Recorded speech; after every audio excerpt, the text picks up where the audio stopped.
Hello friends, આજે આપણે બનાવીશું લાલ લસણની ચટણી, જે દરેક શાકમાં ભીંડા છે, ગવાર છે, એ બધા શાકમાં જે લસણ નખાતું હોય તો આ નાખીને તમે એકદમ મસ્ત કલર લાવી શકો છો. તેના માટે મેં 200 ગ્રામ જેટલું કાશ્મીરી મરચું લીધું છે, 1 ચમચી આખું જીરું નાખ્યું છે, અડધી ચમચી હિંગ અને 1 મોટી ચમચી જેટલું મીઠું નાખીને તેને પાણીથી પલાળી અડધો કલાક માટે રેસ્ટ આપ્યો છે.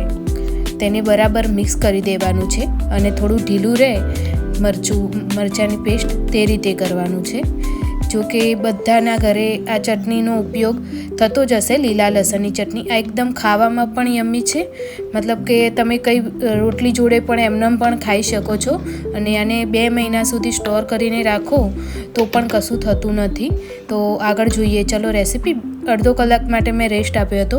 ત્યાં સુધી 200 ગ્રામ જેટલું લસણ છોલી દીધું અને ફોતરાને કાઢી આપણે તેને ગ્રાઇન્ડર જારમાં પહેલાં પીસી લઈશું. 1 ટીસ્પૂન જેટલું મેં અંદર તેલ નાખી અને તેની એકદમ આવી સરસ પેસ્ટ બનાવી લેવાની છે, ઝીણી એવી.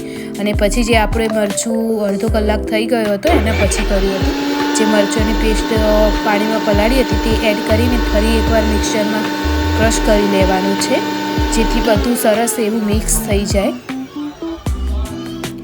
તો આપણી લસણની પેસ્ટ તૈયાર છે.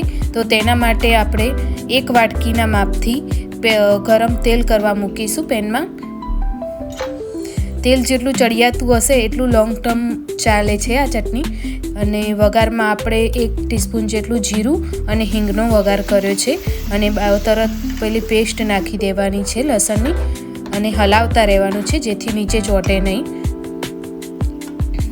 હવે સ્વાદ અનુસાર આપણે 1 ચમચી મીઠું નાખ્યું હતું તો 1 ચમચી મીઠી વાર નાખીશું અને થોડું એવું તીખું લાલ મરચું નાખીશું, જેથી થોડી ચટણી તીખી લાગે.